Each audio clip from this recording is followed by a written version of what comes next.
Hello, मेरा नाम नेहा है। उम्र 24 की हो गई हूँ, लेकिन शरीर अभी भी ऐसा है कि लोग मुड़ मुड़ के देखते हैं। गोरा रंग, लंबे काले बाल जो कमर तक लहराते हैं और कमर इतनी पतली कि हाथ की एक मुट्ठी में आ जाए। छाती थोड़ी उभरी हुई और चलते वक्त हिप्स ऐसे हिलते हैं कि नीचे से ऊपर तक गर्मी सी दौड़ जाती है। गांव की हूँ, लेकिन शहर की हवा लगी है। टाइट कुर्ती पहनती हूँ जो शरीर से चिपक के सारी लाइंस दिखा देती है। लोग कहते हैं मेरी मुस्कान में कुछ जादू है। होंठ गुलाबी और थोड़े मोटे, बात करते वक्त जीभ थोड़ी बाहर निकल आती है। थोड़ी शरारत भी है अंदर, लेकिन बाहर से सीधी सादी। आज अपनी ज़िंदगी की वो कहानी सुनाने जा रही हूँ जो मेरे साथ घटी, और सुन के तुम भी सोचोगे कि ज़िंदगी कितनी अजीब खेल खेलती है। तैयार हो? तो चलो शुरू करते हैं।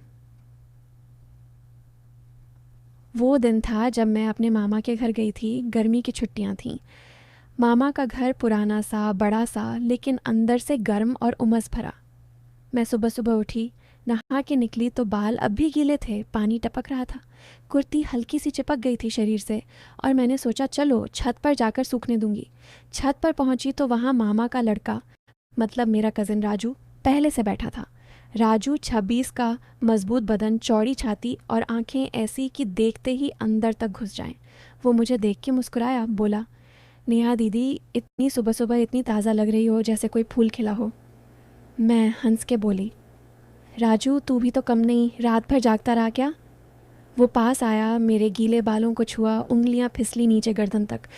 बोला, दीदी ये बाल तो ऐसे लग रहे हैं जैसे कोई रेशम की डोरियां, छूने का मन करता है। मैंने हाथ हटाया नहीं, बस मुस्कुराई। अंदर से कुछ गुदगुदी सी हुई। वो बोला, चलो नीचे चलते हैं, मम्मी ने नाश्ता बनाया है। लेकिन जाते वक्त उसकी नज़र मेरी कमर पर अटकी रही, जैसे वो सोच रहा हो कि ये कमर कितनी नरम होगी दबाने में। नीचे उतरे तो घर में सब थे। मामी किचन में, मामा बाहर खेत पर। राजू मुझे लेकर किचन में गया, बोला, मम्मी देखो नेहा दीदी आई हैं।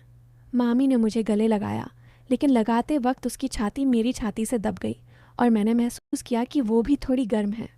मामी बोली, नेहा बेटी, तू तो बड़ी हो गई है, शरीर ऐसा भर गया है कि देख के जलन होती है। मैं शर्माई, लेकिन राजू हंस रहा था। नाश्ते में पराठे थे, गर्मा गर्म, घी लगा के। राजू मेरे बगल में बैठा, उसकी जांघ मेरी जांघ से छू रही थी और हर कौर के साथ वो थोड़ा और करीब सरकता। बोला, दीदी मुंह में डालो, मैं खिलाता हूँ। मैंने मना किया, लेकिन वो जिद की, एक टुकड़ा उठाया और मेरे होठों तक लाया। उसकी उंगलियां मेरे होठों को छू गईं और मैंने जीभ से चाट लिया थोड़ा सा घी। वो देख के बोला, दीदी तुम्हारी जीभ तो बहुत शरारती है। मामी हंस रही थी, बोली, राजू छेड़ मत अपनी दीदी को। लेकिन राजू की आंखों में कुछ और था, जैसे वो सोच रहा हो कि ये जीभ कहाँ कहाँ घूम सकती है। नाश्ता ख़त्म हुआ तो राजू बोला, दीदी चलो बगीचे में घूमते हैं। घर के पीछे छोटा सा बगीचा था, आम के पेड़ और एक पुराना कुआं। हम गए। राजू मेरे साथ साथ चल रहा था। कभी मेरी कमर पर हाथ रखता, बोला, दीदी संभल के, कहीं गिर ना जाना। मैंने कहा, राजू तू इतना केयरिंग कब से हो गया? वो हंसा, बोला, दीदी तुम्हारे लिए तो कुछ भी। बगीचे में पहुंचे तो एक पेड़ के नीचे रुक गए। राजू बोला, दीदी यहाँ बैठो, मैं आम तोड़ के लाता हूँ। वो पेड़ पर चढ़ गया। शर्ट ऊपर उठ गई, पेट की मसल्स दिख रही थीं और पैंट थोड़ी नीचे सरक गई। अंदर का बॉक्सर दिखा। मैं देखती रही, अंदर से कुछ गर्म सा हुआ। वो आम तोड़ के नीचे फेंका, फिर खुद कूदा, मेरे पास गिरा। उसका शरीर मेरे शरीर से टकराया, छाती दब गई मेरी छाती से। वो बोला, सॉरी दीदी, लेकिन उठा नहीं, बस देखता रहा। मैंने धक्का दिया, बोली, उठ राजू, क्या कर रहा है? लेकिन उसकी सांसें तेज़ थीं और मुझे लगा उसका कुछ सख्त सा मेरी जांघ से छू गया। वो उठा, आम दिया, बोला, दीदी ये आम बहुत रसीला है, दबा के देखो। मैंने दबाया, रस निकला, मेरे हाथ पर गिरा। राजू ने अपना हाथ आगे किया, बोला, दीदी चाट लो, वेस्ट मत करो। मैंने नहीं चाटा, लेकिन वो खुद चाटने लगा मेरे हाथ से, जीभ फेरते हुए। अंदर से सिहरन हुई, लेकिन मैं हंस के टाल गई। फिर हम घर लौटे, लेकिन राजू रास्ते में बोला, दीदी शाम को छत पर आना, स्टार्स देखेंगे। मैंने हाँ कहा। दिन भर घर के काम, मामी के साथ बातें, लेकिन मन राजू पर अटका था। शाम हुई, मैं छत पर गई। राजू पहले से था, एक चादर बिछाई हुई और 2 गिलास शरबत। बोला, दीदी बैठो। हम बैठे, आसमान में तारे, हवा ठंडी। राजू करीब सरका, बोला, दीदी तुम्हारी आंखें तारों से ज़्यादा चमक रही हैं। मैं हंसती रही, लेकिन वो हाथ मेरे हाथ पर रख दिया, उंगलियां इंटरलॉक कर दी। बोला, दीदी कभी किसी से प्यार किया? मैंने कहा, नहीं राजू, तूने? वो बोला, अब करने वाला हूँ। और मुझे अपनी तरफ खींचा, चेहरा करीब आया, सांसें मिलने लगीं। मैंने आंखें बंद कर लीं, सोचा अब क्या होगा। लेकिन तभी नीचे से मामी की आवाज़ आई, राजू नेहा नीचे आओ, डिनर तैयार है। हम अलग हुए, लेकिन राजू की आंखें कह रही थीं कि ये तो ट्रेलर है, पिक्चर अभी बाकी है, डिनर में सब साथ। लेकिन राजू की नज़रें मेरे ऊपर, कभी छाती पर कभी होंठों पर।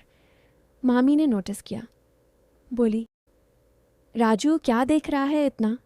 वो बोला, मम्मी दीदी बहुत खूबसूरत हैं। रात को सोने का टाइम, मेरा रूम अलग लेकिन राजू का रूम बगल में। मैं लेटी तो दरवाजे पर नॉक। राजू था। बोला, दीदी पानी चाहिए? मैंने दरवाज़ा खोला, वो अंदर आया, बोला, दीदी नींद नहीं आ रही। मैं बेड पर बैठी, वो पास बैठ गया, हाथ मेरी जांघ पर रख दिया। बोला, दीदी तुम्हारी स्किन कितनी सॉफ्ट है।